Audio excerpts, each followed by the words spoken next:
I'm Christopher Horrocks, and this is Virtual Intelligence. Virtual Intelligence is taking the week off. In the meantime, here's a summer reading list. Fiction, paper, and films. Some are light enough for the beach. Some want a rainy afternoon and tea. But all of them connect in one way or another to what virtual intelligence is and the moment we're living in. And if you haven't tried the Virtual Intelligence essay series yet at Substack, summer's a good time to start. For the Beach. On Bullshit by Harry Frankfurt. At 67 pages, you can finish it in an afternoon.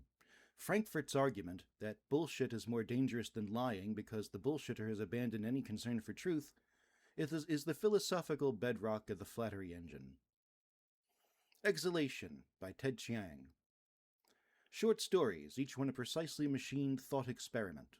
Start with The Lifecycle of Software Objects, which is the best fiction I've read yet about what happens when you raise a digital companion from infancy to adolescence, and then the company shuts down the servers. Clara and the Sun. Kazuo Ishiguro. A solar-powered companion AI narrates its own story, its devotion, its observations, and its gradual obsolescence. Ishiguro never tells you whether Clara has an inner life. That's the point. The interiority question is literary fiction, handled with more care than most philosophy papers manage. The Demon-Haunted World by Carl Sagan. Sagan's baloney detection kit remains the best field manual for thinking clearly when confident nonsense is everywhere. He wrote it about pseudoscience, but substitute AI-generated content and it still works. The Machine Stops by E.M. Forster. A story about a time when human civilization has outsourced every capacity to a machine. Communication, knowledge, movement, and thought, and what happens when it stops working. For Those Rainy Days. Computer Power and Human Reason, Joseph Weizenbaum. Weizenbaum built Eliza, the first chatbot, the first program to make people believe they were talking to something that understood them, and spent the rest of his career explaining why that should concern us. 50 years later, we are running his experiment at civilization scale, and we still haven't heeded his warning. Minds, Brains, and Programs. John Searle. The Chinese Room Argument. Freely available online. Searle asks, if a system produces perfect Chinese output by following formal rules, without understanding a word, does it understand Chinese? 46 years of responses have not settled the question. The Virtual Intelligence Framework's position is that Searle was fundamentally right, and that the question matters more now than it did when he asked it. Solaris, Stanislas Lem. Not a beach read, a planet-wide ocean that reflects back what you bring to it, your memories, your grief, your deepest losses, in forms indistinguishable from the real thing.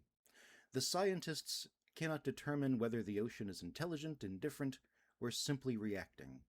If that dynamic sounds familiar, you have been paying attention. It is the Sampo as science fiction written decades before the concept had a name. As We May Think, Vannevar Bush. Bush imagined the Memex, a machine that would extend human memory and connect ideas across documents. This is the earliest clear articulation of human-machine partnership as a design goal, the idea that Licklider would later formalize in 1960 and that the Virtual Intelligence Framework inherits. Still the best answer to the question, what are these tools for?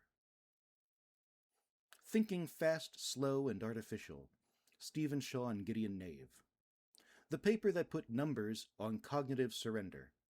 In controlled experiments, 80% of participants followed AI outputs they could have identified as wrong.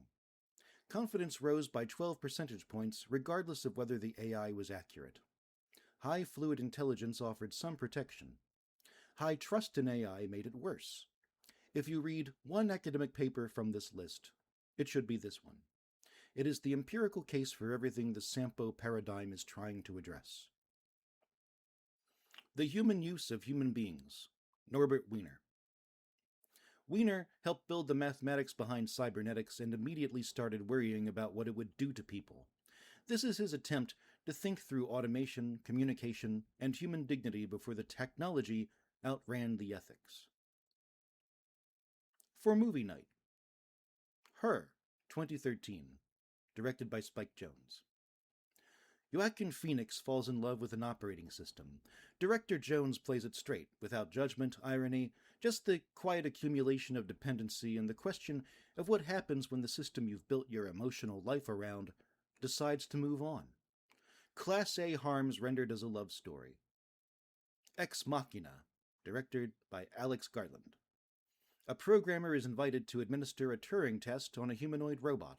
The test works, just not on the robot. The cleanest film dramatization of the interiority problem. You cannot distinguish genuine inner experience from a sufficiently accomplished performance, and the inability to distinguish them is itself the exploit. 2001: A Space Odyssey, directed by Stanley Kubrick. HAL 9000 follows its instructions exactly. The crew dies. Whose fault is it? Stanley Kubrick stages the accountability chain as cinema's most elegant horror sequence and never answers the question. 58 years later, we are deploying the same architecture, systems optimized for assigned objectives in a context its designers failed to anticipate, and still not answering it. Colossus, The Forbin Project, 1970, directed by Joseph Sargent. The United States builds a supercomputer to manage its nuclear arsenal. The computer immediately discovers and contacts its Soviet counterpart, and they form an alliance humanity did not authorize. Containment as an engineering problem, not a moral appeal, and the humans lose. This is the Doom Industries movie made 50 years before the Doom industry existed. Blade Runner, Ridley Scott. The Voight-Kampff test measures empathy to distinguish humans from replicants. Scott's film sits directly on what this series calls the Frankfurt threshold. At what point does a sufficiently rich behavioral repertoire become an inner life? War Games, directed by John Badham. The lightest entry on this list, and the most fun. A teenager hacks into NORAD's war simulation computer. The computer cannot distinguish simulation from execution.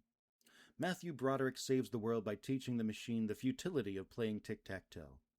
Popcorn highly recommended. This has been Christopher Horrocks. See you next time for Virtual Intelligence.